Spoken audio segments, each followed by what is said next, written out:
This is Get Uncomfortable, the podcast where we talk race, politics, religion, and all the things with me, Adam Smith. Since the landmark court case Loving v. Virginia in 1967, and Joey Drayton brought home a whole Black man in Sidney Poitier and Guess Who's Coming to Dinner, our nation has struggled with interracial relationships. The children who often result from these relationships are often told that they won't fit into either community. And honestly, the struggle is real. It was just 10 years ago when a Cheerios commercial depicting a multiracial child and her parents sparked conversations from the water cooler to national morning television.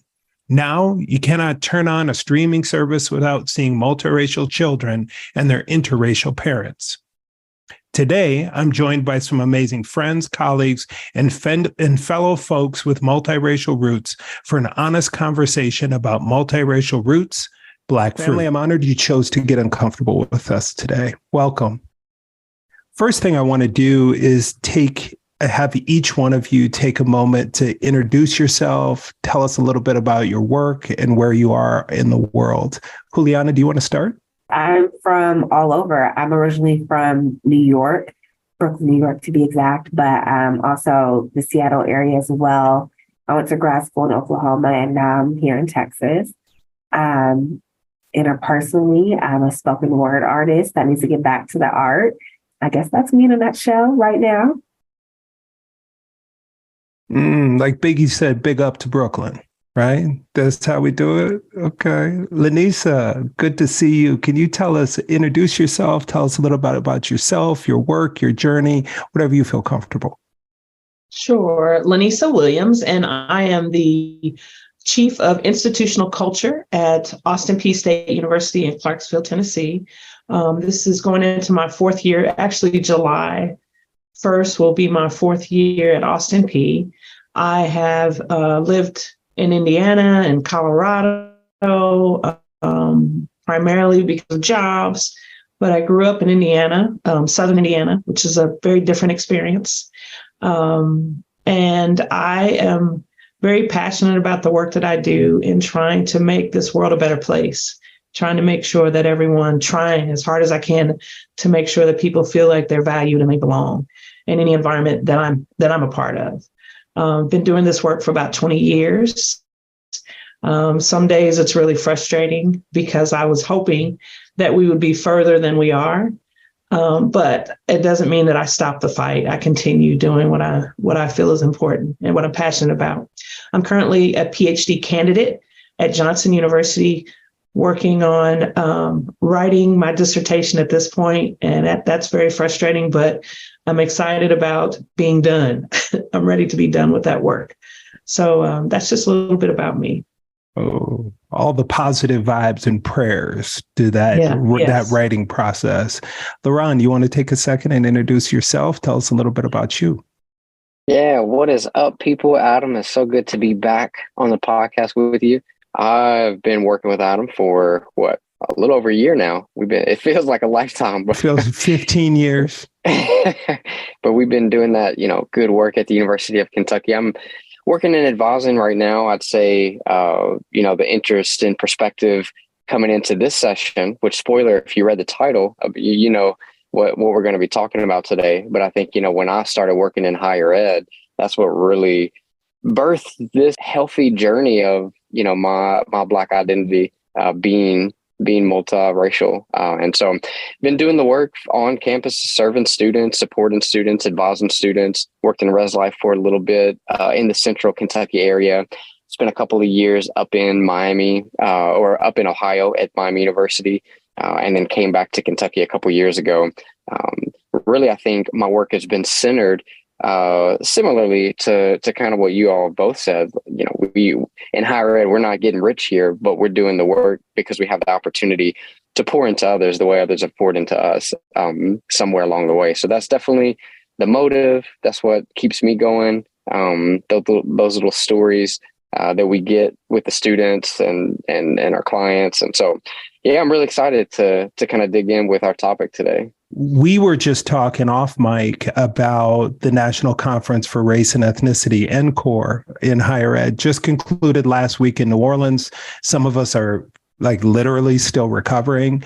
It is, if you haven't had a chance, for all of our folks listening, if you haven't had a chance to go to a professional development conference that is about as much personal development as it is professional development, NCORE is that place. It's like you dump the whole village into one place and everybody's vibe is, I would say, vibing and coalescing. And it feeds your soul and spirit.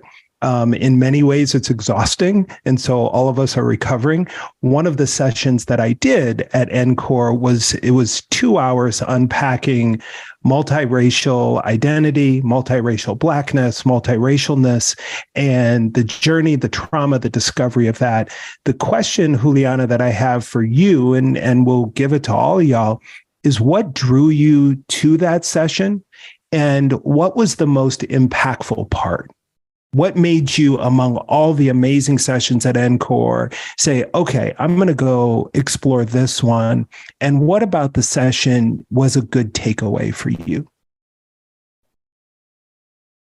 I think, honestly, what drew me to it was the word multiracial. I shared during that session that I went to, it was the first space I walked in where I didn't feel like I was going to have to explain myself. I am somebody who holds dual minority status. My mother is an immigrant. My dad is Black and, Afro-Latin. So having just my mixture, it's always like, don't worry, I am Black, or don't worry, I am Latin. And when you hold that dual minority status, I felt like I was going to walk into that room and be able just to exist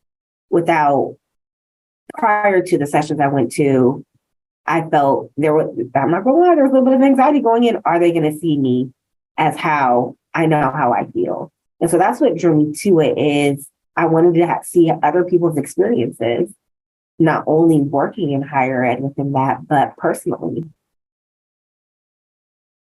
LaNissa, how about you? What was the thing that drew you to the space? Because the part that is always the most, I did that session last year at NCORE in Portland. We did it for an hour. People were upset that it was only an hour. And so this year when NCORE asked me to come back and do that session, I said, we're going to have to go at least 2 hours to really give people time. And there was a point where we went to breakout groups again, because if y'all haven't been to NCORE, the key to doing a good NCORE session is giving people time to talk to each other. Right. And there was a point that we were supposed to bring people back from small group again, that I said to Leron, let's just let them go. Because y'all were just vibing with each other. It was like the most satisfying feeling when you see people just coalescing, where you don't want to bring them back, that you just say, y'all just keep talking to each other. LaNissa, what drew you to the session, and what were some of your biggest takeaways? I actually downloaded the app on my phone for NCORE. And so I checked several workshops, knowing I wouldn't be able to attend. So I really went with like the flow of however I felt in the moment, where I was to tell me where I was going to go. And so during that time, I actually had 2 other sessions that I had checked as well. And I just really walking around, I said, you know what, I want to go into this session, not necessarily for me, but I was thinking about students that I deal with all the time. And I said, I know that the demographics of our country is changing. And I know that one day faculty and staff members are going to be looking at a group of students and not know how to identify those students, or not be able to look at them physically and say, oh, this student's Black, or this student's white, or this student's Latinx. They're not going to be able to tell that in the future. So I really thought about that. And I said, what can I gain from this session that can maybe help me heal from some of the things that I've been through, but also to be able to share those with students in the future. So I think that's what kind of drew me to that workshop and made me want to be a part of that. And I think the takeaway from that workshop for me was being in a room, and I know I said this that day, of such beautiful people, not just physically, but intellectually, listening to their stories, listening to where they wanted to go, listening to the things that they wanted to see happen in the future. And in a sense, already see the healing happening within the room. I thought that was a beautiful thing. And I thought what you shared with all of us, Adam, is like, hey, let's stay connected. So, of course, when it was time to sign up to be a part of a podcast, I'm like, this is a way to stay connected, to keep people connected to each other, and to keep having this conversation throughout the rest of the year. I'm so glad that you agreed to do that and those connections. It was like the family showed up. One of the things that was interesting is we did the same session in Portland, and there was a mom there, white mom, who has a multiracial son. And we spent, Leron and I, post-session, probably an hour with her, exchanged information. Her son was really going through it. He was struggling with being a Black man. His mom was really pushing him to embrace, look, you're a whole Black man, bro. And he was really struggling with, no, I'm half white. Well, not to the world. You're a whole Black man. And he was really struggling. And I remember as we were setting up for the session, about 2 or 3 minutes before we got started, the mom walked in again in New Orleans. And I said, there's my friend. And she immediately started crying, like, you remember me? Oh, I remember the whole story, because your story is our story. And that was the really cool part, is that we all had our own unique stories in that room, but we all shared something. And it was like a special place at NCORE just for us multiracial folks, that we could say, no, I get, when you say white mom energy, I totally get what you're talking about, right? That kind of understanding is different. Leron, you helped last year, you attended. This year, you helped facilitate, did an amazing job. Talk about what drew you to the session, but even more, what were some of the things that inspired you? I think Juliana explained it well, is when you see the session title, it's like, you know what, I feel like, not that I don't belong here at NCORE, I feel like at this session, I really am going to belong. I was actually in the small group with that mom last year, and I remember, like, man, we got deep. And Adam, when you were trying to bring us back, we were like, nah, bro, we're not coming back. We need more time. So that's why we had to have more time at the second session. But I think, you know, what was powerful to see in there is really how everybody's, like you said, has a unique story, but we all get it. I think we all continually battle with being 100% ourselves. You said it in the session, you're not 50% of nothing. You're 100% you.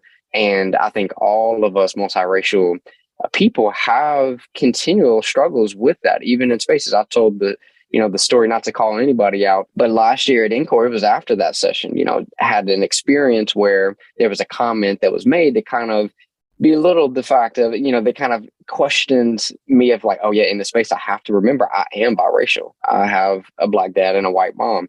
Even when we are fully accepted, we still struggle with maybe some of those microaggressions that are unintentional, that are not meant to, being. I've got a guy that I play basketball with who, every time he sees me, he calls me, "What up, light skin?"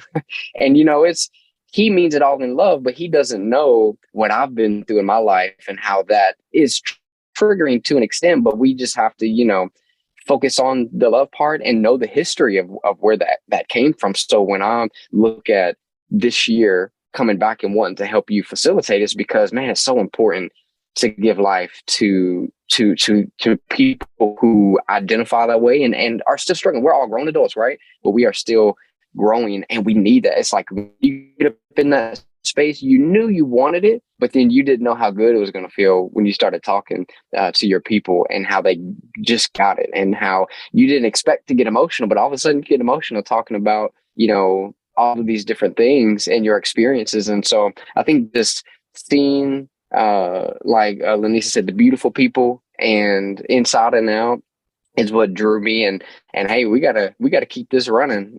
Next year, what? NCORE's in Hawaii. I think we need to do this session again next year. You're right. That's right.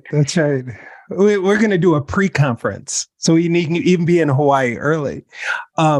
Juliana, you were talking about your Afro-Latina roots, right? And having a Black dad and Latina mom. And one of the things that we were talking about in the session, and I always laugh about my 23andMe, right? Because my that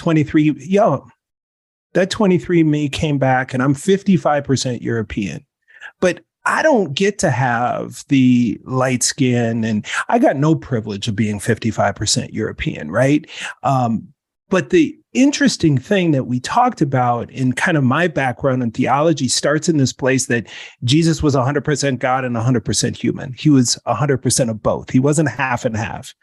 That is a challenging experience for us that are multiracial, because you are 100% a Latina and 100% a Black woman. But your definition, and what I journeyed through, Juliana, was as a college student, was that my definition of how I saw myself mattered less when I got out into the real big world than how other people saw me. Talk a little bit about your journey of being 100% yourself in both sides, and that experience of what people seeing back at you sometimes matters more than what you see in your own heart. I think that's a deep question, because I didn't realize I had that problem, so I went to college. And when I went to college, I realized really quickly I couldn't be both. And that was weird for me, because everybody in my family's mixed. My mom is, Spanish, Italian, but she grew up in Germany, so she speaks German. So I speak German. So I had this weird dynamic. And I remember coming to school, everyone in my family's mixed, everybody. And so when I went to school, and I remember going to things that, like Black Studio, all the things, and I was like, what are you? I remember being in a room and somebody walked out, and I laughed when he said the light skin comment, because within the first 2 weeks of school, I became light skinned. And that's what I was known as. I think from my experience, and again, what you said, can you repeat the question? Sorry, I'm about to ramble. How has your definition of yourself changed? And how has it mattered?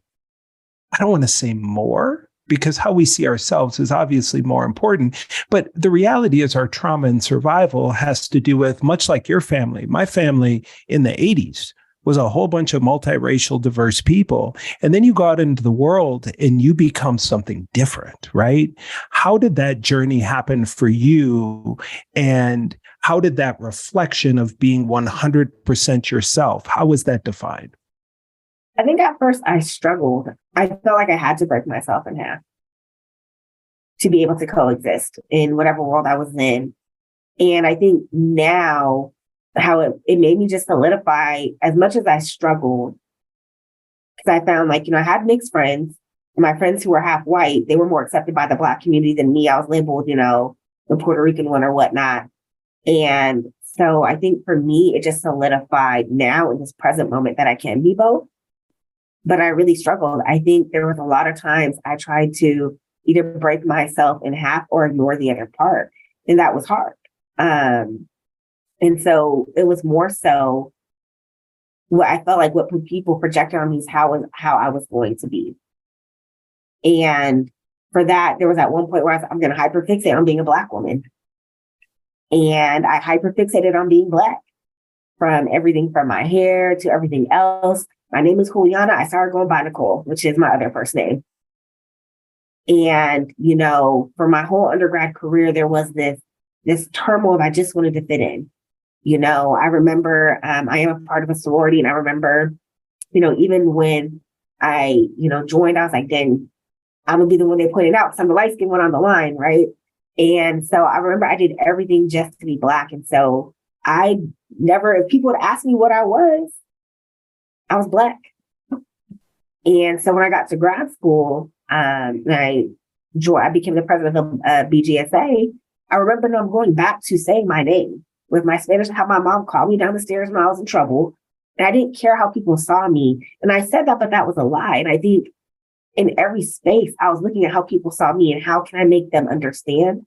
So I think how people saw me formed how I was going to present at that time.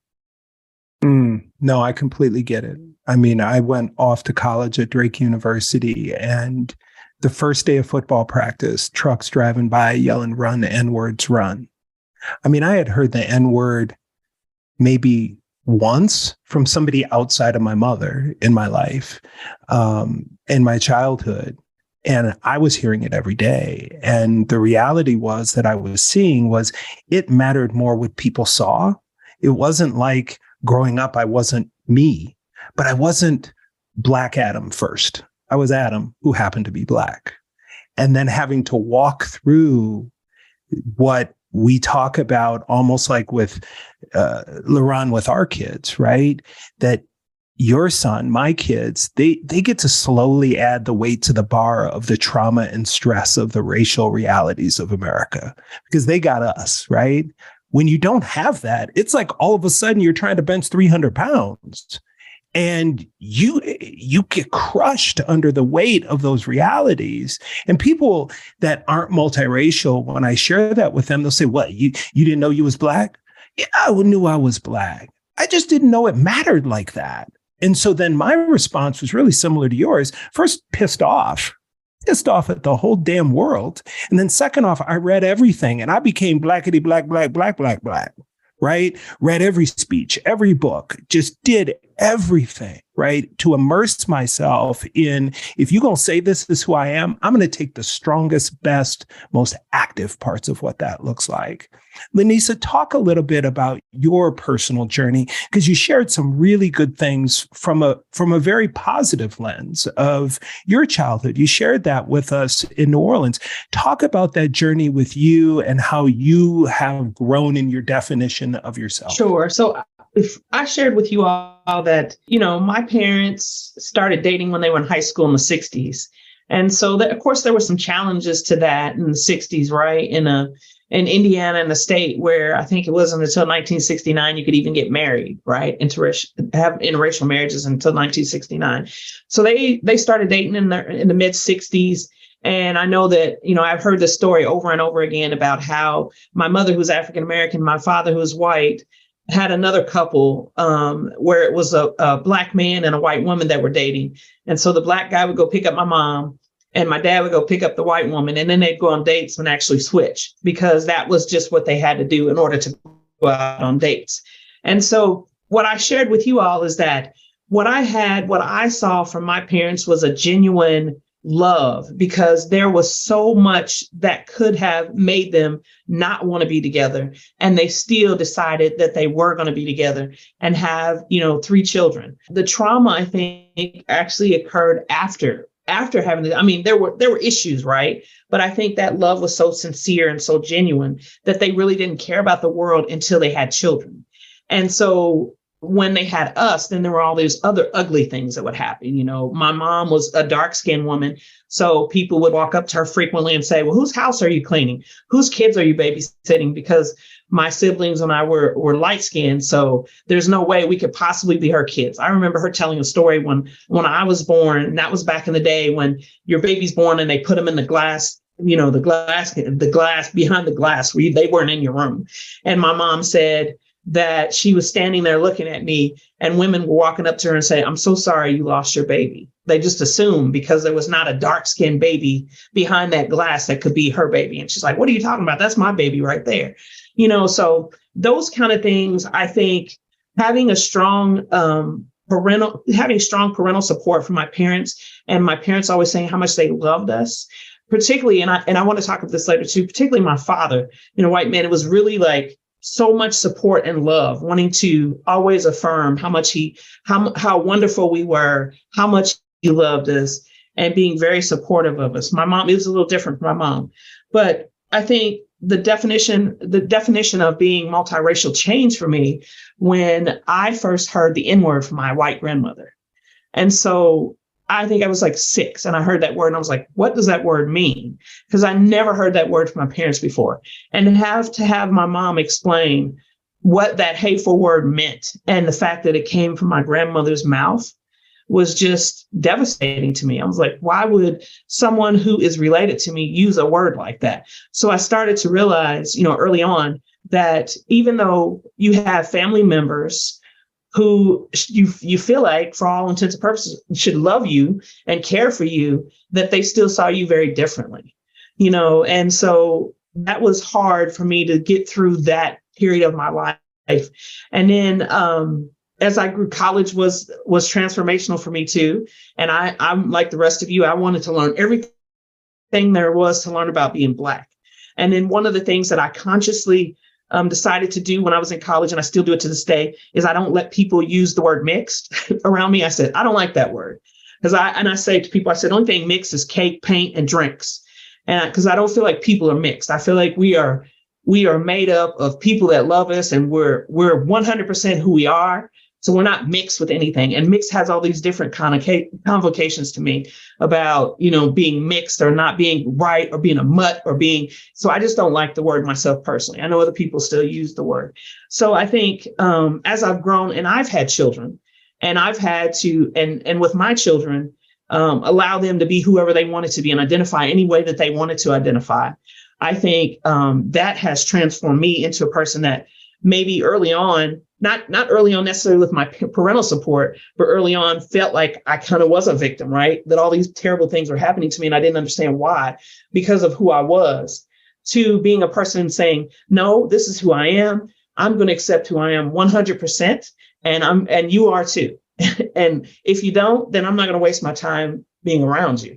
So I just stopped wasting my time being around people that are not accepting of me, that don't understand. And I still hear microaggressions from people. And now I'm at a point in my life where I just call you out. Well, what did you mean by that? Why did you say that?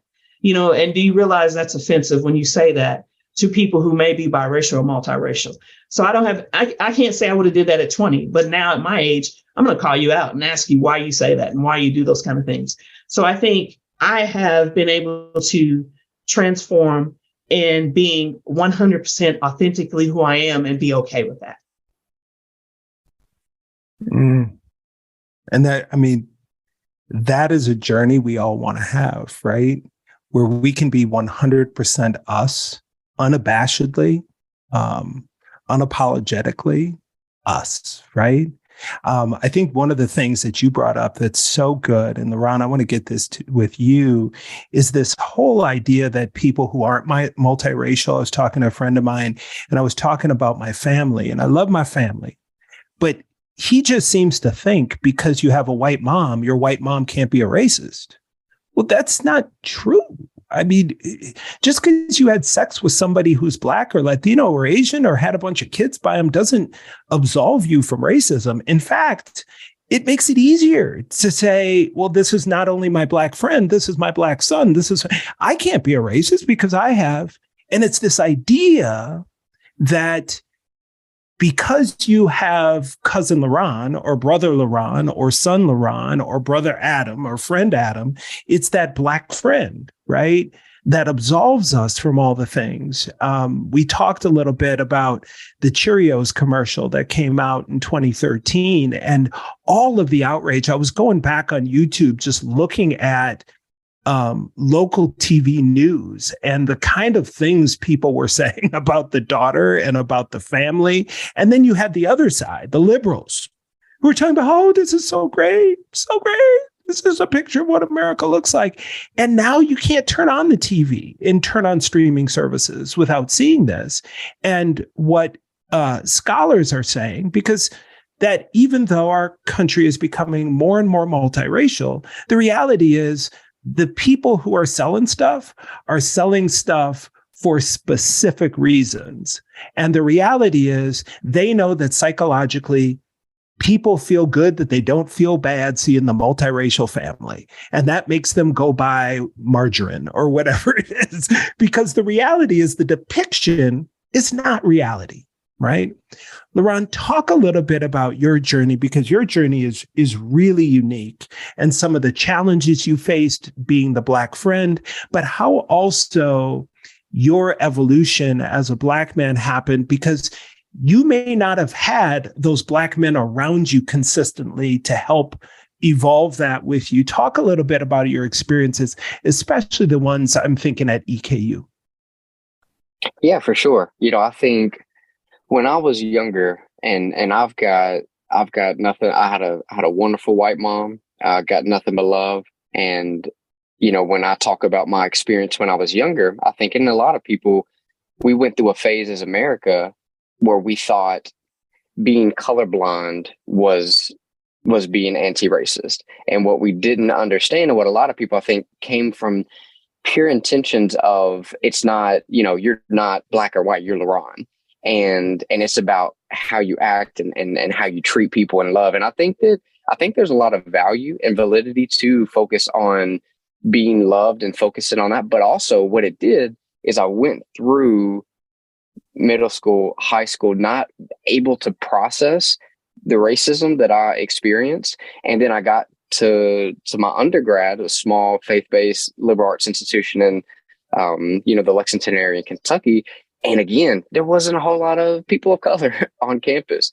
And so I experienced some of the same racism from both the white and black communities, both in where I grew up and then at Georgetown College, where I did my undergrad. It wasn't until I got at EKU, and one of the brothers working in Res Life, because that's where I was working, he came up to me. He said, "Hey, I have this program called Brothers Reaching Out. It's where all black faculty and staff, we get together on a monthly basis and do breakfast. You should be there."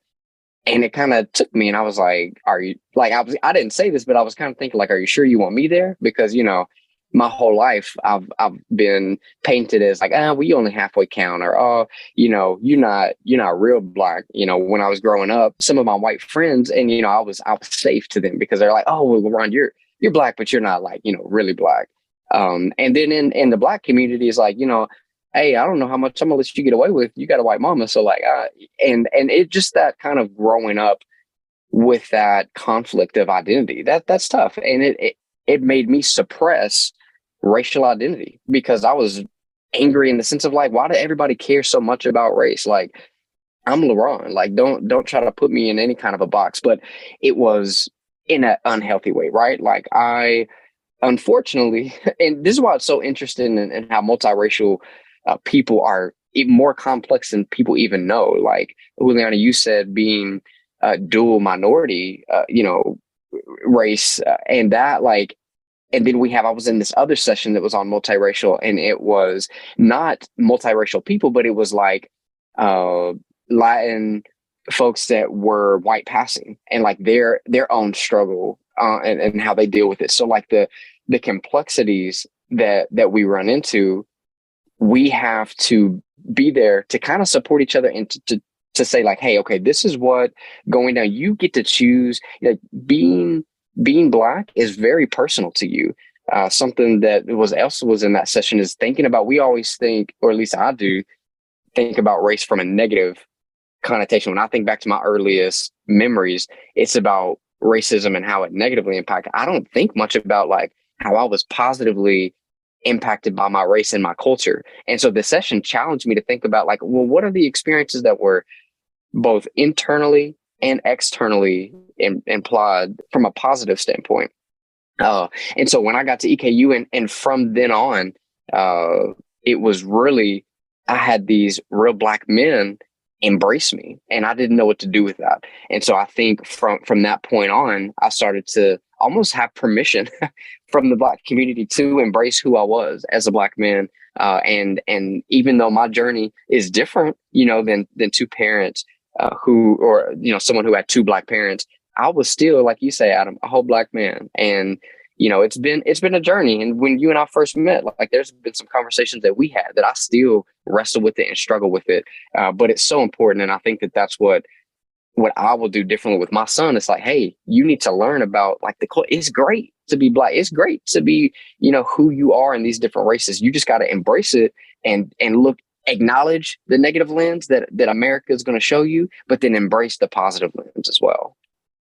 That's right. Well, and I think, LaNissa, what you were saying about the positivity, those pieces, right?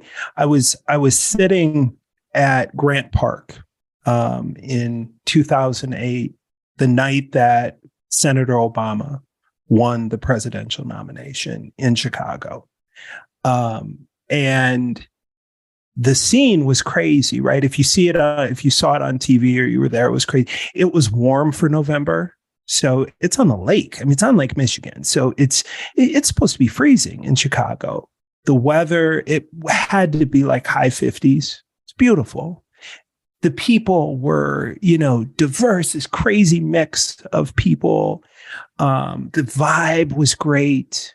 But the reality was, and I was working in politics in Illinois at the time, we knew what the data was saying, but we also know what the Bradley effect is. Like what reality is, Bradley effect, I forget, was running for office in California, and Bradley was a black guy.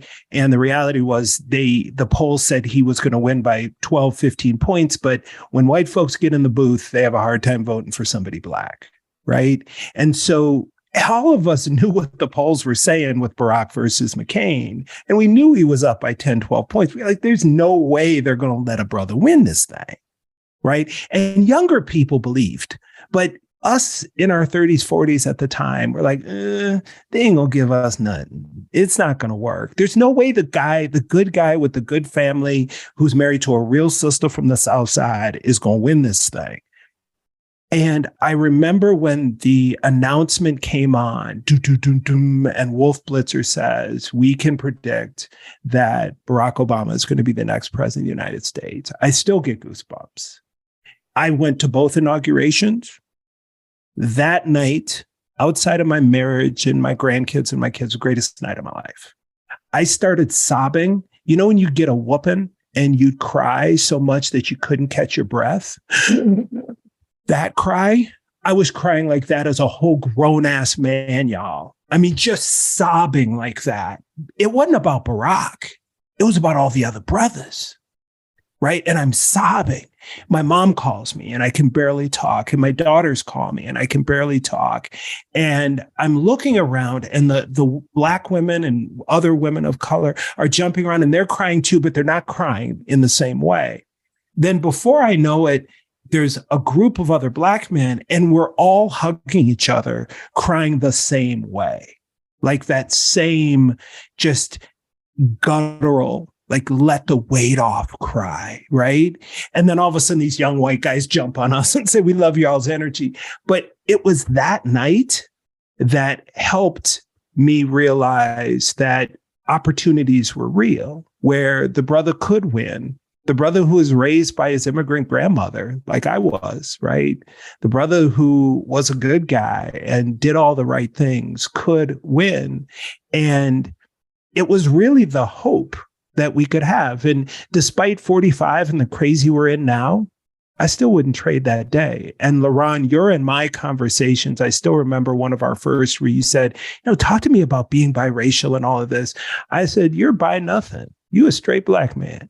Now, Blackness is how you choose to define it. I don't care who your mom and daddy are, but you got a Black wife and you got a Black son, more importantly. So my job as an elder is to prop you up as a Black man, period. And how you choose to define your Blackness is 100% up to you. But I got that at the time, 5-year-old boy, that if I'm going to support Leron, I need to support my man, Nehemiah. So more than anything, that's our priority. LaNissa, you talked a little bit about your dad in his role, because, it's one thing to be in a product of an interracial relationship, interracial marriage in our generation. But to have it be straight loving v. Virginia, white man and Black woman, is pretty unique. Talk a little bit about how your dad helped define who you are as not only a multiracial Black woman, but who you are as a human being, the love that he gave. I have two very unique parents, and I make jokes about this all the time. Like my dad grew up in the 60s and loved the Temptations and loved, Black music and loved everything about Black culture. Whereas my mom grew up very country, was listening to, country music, loved bluegrass. So I had a very different, and she was very eccentric. So I had a very different upbringing, right? So I think our father's love for us and his showing support, because I think you get that, you get that support from your father where you feel safe, right? And so my dad, as a white man, because the white man has privileges, provided this sense of children that really, I think, kind of defined who we were and helped us to feel more secure in being biracial kids. And I think, honestly, I felt like it would have been different had my father been a Black man and my mom a white woman. I don't know that I would have felt that same type of security. And again, recognizing that he had privileges that Black men don't have necessarily all the time. And so I think that really made a difference. But at the same time, I think my dad was very much immersed in the culture, the Black culture, which helped us to understand and to be happy with being Black children and being okay with being Black. And he was perfectly okay with that. I remember, I'm dating myself. There was a lady that my dad was in love with. Her name was Jane Kennedy. She was an actress. He used to tell me all the time, oh my goodness, she's beautiful just like you, all the time. So anytime he saw any beautiful Black woman, he'd always say, you're just as beautiful as that person. And so I grew up thinking that I was this beautiful Black woman and that was okay.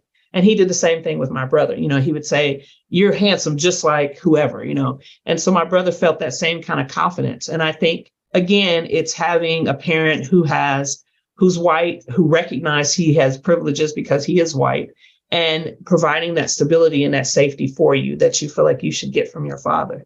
And I know I had mentioned to you, I think, because we talk so much about white mothers. And I think, I had a conversation with someone at your session, actually, talking about how white mothers sometimes provide, you said mama bear. So they provide this comfort as a mama bear, right?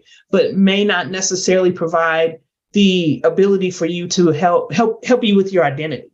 And so I was trying to understand and wrap my mind around that. And so I thought about, well, what do Black mothers provide? So then, as I was talking to the lady that was with me in my group, she said, well, Black mothers don't always provide that mama bear kind of like vibe because they're so worried about providing you what you need to survive. And so that fluffy, loving kind of thing that you sometimes feel from white moms, you don't get from Black moms, because Black moms are more concerned about, I need my kid to survive. I need my kid to understand what they need to do in this world because this world is not the greatest place. And I think, and that's not to say all white mothers operate this way or all Black mothers operate this way. But in my experience, that is what I've seen. I've seen Black mothers are really trying to make sure their kids survive. And white mothers want to provide all that love and care, but may not necessarily give a biracial or multiracial person everything they need to survive in this world with all the things that go on in the world. I don't know. I don't have any proof of that. That's some research somebody else can do, but I just really thought about that. And that was a good conversation with that person that was with me in my group. Well, it's an interesting reflection because the reality is, Black women have been carrying a nation since 1619 and carry it today. And so when you're so busy carrying all the things, you're just trying to carry. That's who led us over bridges. That's who ensured that we have the rights. Who ensured that we defended women's rights. And we continue to defend all of the things in this country. And so it's kind of hard to mama bear when you're fighting for the world. I think one of the really important things that you are bringing up is this idea of what I would call white mom energy. And you said the same thing about your dad, white dad energy. My mom was adamant. You will not discriminate. In Sunday school, in jobs, and anything, you are not going to discriminate against my son. But what I would have hoped is that she would use that same privilege for some of the other kids, right? Make some of that same space, keep that same energy going for the Black kid who has a Black dad and a white mom, and they may be too busy holding up the world and fighting the patriarchy and colonialism and anti-Blackness that they don't have the privilege to walk into school and demand that their kid is seen and valued and supported. That's what I mean by that white mom energy. And it sounds like your dad used some of that privilege to make space for not just his kids, but other people's children, which is critical.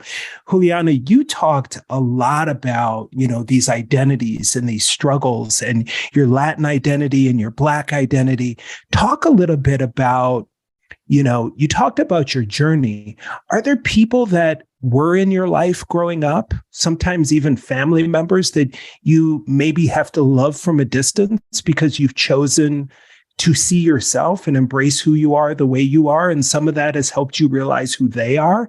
Even though you may love them, you got to keep them a little bit further away from you. Talk a little bit about those two dueling minority statuses and how sometimes they don't play well together. And sometimes you've maybe had to make some hard choices for your own mental, emotional, physical safety. Yeah, there are a lot of people I feel like I've had to love from a distance. The first one is my grandmother. She would remind me all the time that because I'm so out of like I said, my whole family's biracial for the most part, or multiracial. And so I became her favorite because I was the Latin passing one. I was her honey baby. I have a complexion, I could pass. And so when I did anything Black, she would quickly remind me, you're not one of them. And I didn't know what one of them meant. But I think it was a lot of my Latin family. I actually don't have a good relationship with a lot of some of my Latin family, specifically the ones who are, I might say, more so European, and my Spanish family is the same, because of that. And, it was very conflicting because I was always reminded of what I looked like. And that made me like somewhat better, kind of like tokenism. So I've had to keep that distance because anything I did Black was kind of shunned. And then on the same token, I had to do that within like my Black family as well, because I became well aware of it in college as you guys were talking, made me think of a memory when I was younger. I was always called the half-breed. Or my aunt would be like, here, we're going to go doing that yellow shit again. I hated my skin. And my first memory after that is I remember when I was called a half-breed by my aunt too, is I went home, and I don't know if y'all remember like the Noxzema lotion. I have this picture of me in childhood, and I asked Mom what was going on. I coated myself in my grandmother's Noxzema lotion, and I sat outside for hours. And when my mom came home, she was like, what are you doing? And I said, I don't want to be a half-breed anymore. And so for me growing up, there were times where I had to distance myself from family members because there was always a conflicting on the other side. And so now in adulthood, I have to keep my grandmother at a distance because the older she becomes, the more racist she becomes. And the more, as you said, I get to define my Blackness. Even though I am biracial, I know I primarily operate in my Blackness. And so that means I can't operate around her. And since I can't operate around her, I won't be around her. And in terms of, my dad's side, my dad was very accepting. He would always tell me the difference between me and my mama. Him and my mama are sugar cane and cotton, the only difference. And so, but there's people on his side where, I become that token. I become that, kind of like, you don't get it. And in my head, I'm like, I do get it. I make better collard greens than you. What are you talking about? Because that matters. But it was just one of those things. So I've had to keep a lot of family kind of at bay. And I do have children. I am an adoptive parent. One of my daughters is biracial. One of them is Creole. One of them is Ethiopian. And so for them, I've had to even keep them separate from different family members because, they are light skinned, the tokenism they get from that as well.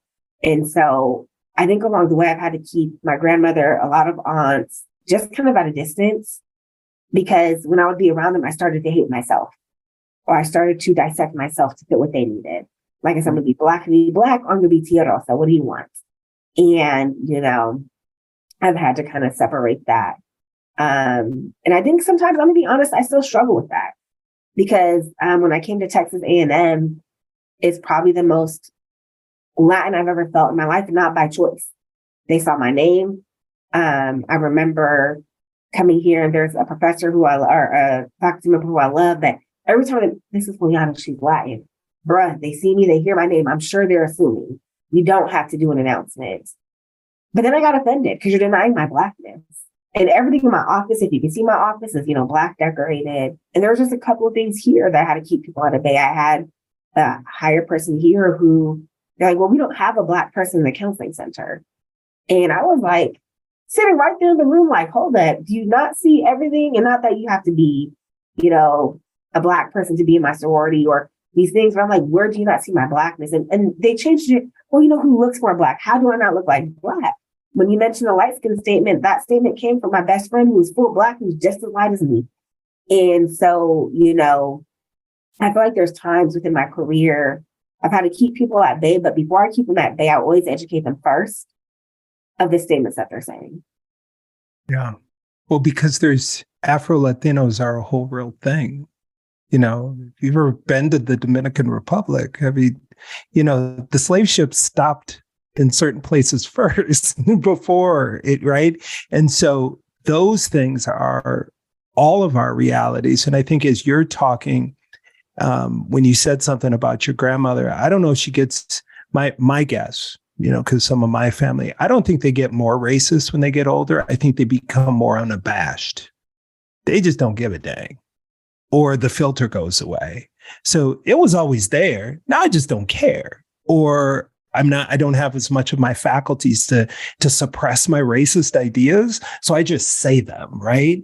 One of the things that I talked about at the session was how my sister, who is about all three of y'all's complexion. So I would say my sister got the caramel. She has brown hair, but she has hair that was more tight and kinky. And my hair was more AC Slater from Saved by the Bell.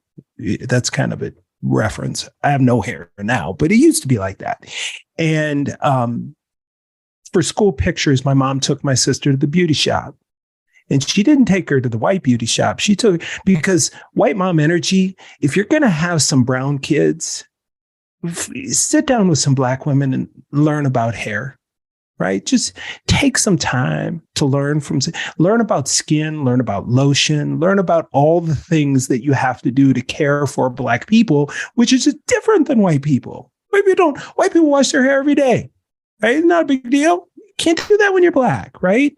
And so my mom took my sister to get her hair straightened and all this stuff at the beauty shop. And when my sister came out, I don't remember the story, but my sister was sitting, me and my sister and her wife, and they were telling the story about how my mom was so upset about, quote unquote, all that grease in my sister's hair. And she brought my sister back. Now, this is white mom energy. Because how are you going to walk back? Took my sister back into the beauty shop and made the women there wash that grease out of her hair. Could you imagine what the black women were thinking? Not about my mom. That is what is. What they thinking about my sister? Poor baby. Because her hair is still her hair, right? And to have the gall to think, the one thing I know as a black man, there are black women who have forgotten more in 5 seconds about hair than I know. There was a brother at school who dyed his hair one day at the front desk of one of our facilities, one of our student assistants. And I said, did you ask any black women before you dyed your hair? Why would I need to do that? 3 days later, his hair was falling out. I said, you might want to ask the sisters first. But one of the things, as Juliana was talking, I was thinking about is some of these conversations that my mom and I have, because you have this whole black son who does social justice work and has had his whole life and who presents as basically a normal, well, I don't even know. People would see me and not think I'm biracial, right? Or multiracial.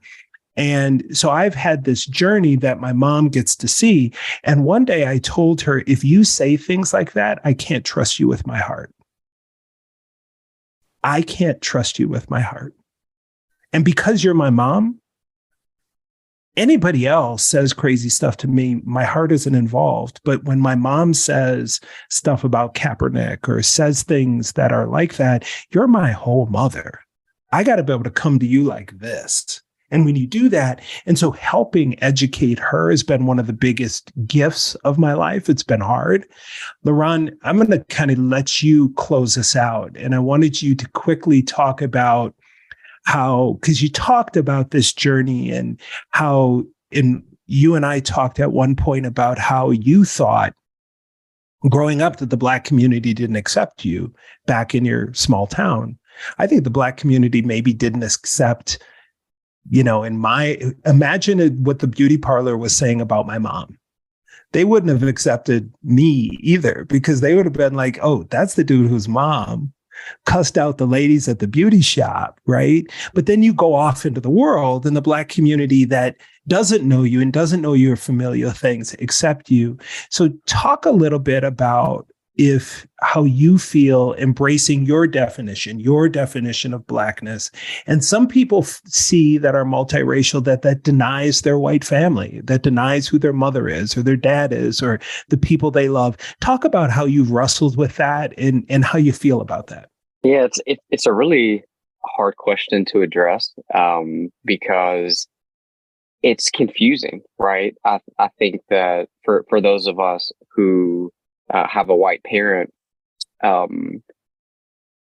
there's no point in time where I would have say that I claimed my whiteness. Like, to me, that doesn't, you can't do that. Not in America. Like, I can't, I've never been able to say like, well, I'm claiming this part of my white identity. Like that just doesn't exist, because I'm constantly reminded of the world around me. And this is, mostly growing up, but even still today, constantly reminded that I'm not white. Right.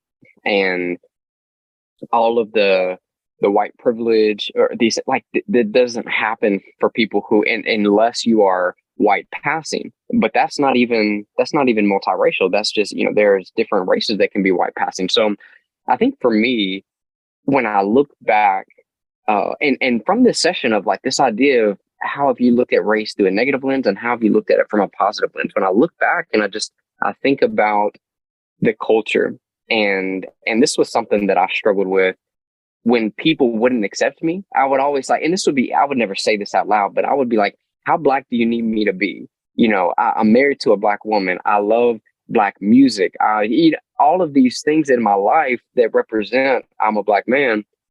What else do I have to do for you to fully accept me? And I think that was something that I struggled with. And then, I'll meet people, and there's sometimes people that are like,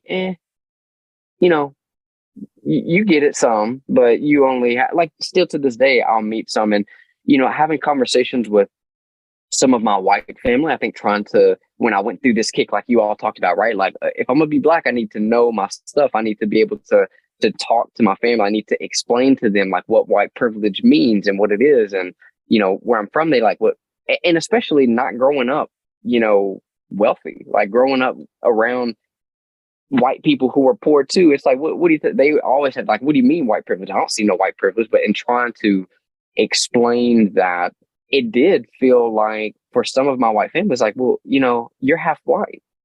And I want to say, like, just because I say, no, I'm not half white, doesn't mean that I don't accept that I grew up in some white culture.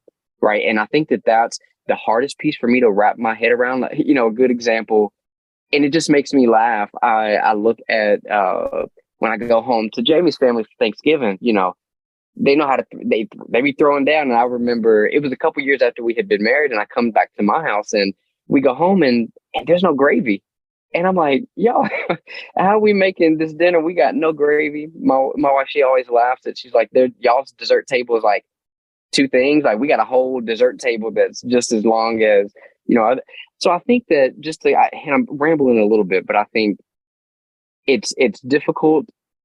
But I think that the love, coming back to that love piece, and I will say that is a good takeaway. Out of all of it we do as humans, we have to remember to love one another. And part of that loving one another is allowing us to have the space to be who we are. I'll end it with, there was this quote, like the Andre Lord quote about, we are not single issue live, or we're not single issue minded because we don't lead single issue lives, or something like that. And I'm like, who better can understand that than us multiracial people? Because we've literally been living that from day one and got that from the jump. So, y'all, thank you so much for not only sharing your stories, but sharing them so vulnerably, sharing your heart, sharing your journey, sharing space with me, because I do sessions at NCORE and other conferences. Very rarely do I do them and get fed at the same time. Thank you all so much for doing that, for taking the time to share this today. I really appreciate it, family. Thank you so much for taking time out of your day to listen to this episode of Get Uncomfortable. Get Uncomfortable is produced in partnership between me, Rachel Hansen, and Adam Smith. If you want to hear more from Adam, visit his website, hearadamspeak.com, where you can book him to speak at your organization and hear more about what he has to say about what we talk about here on the show. Now, if you want to support the show itself, there are a variety of ways that you can do that. You can leave us a review anywhere you listen to podcasts, send us an email, or share an episode with a friend. Until next time, stay uncomfortable.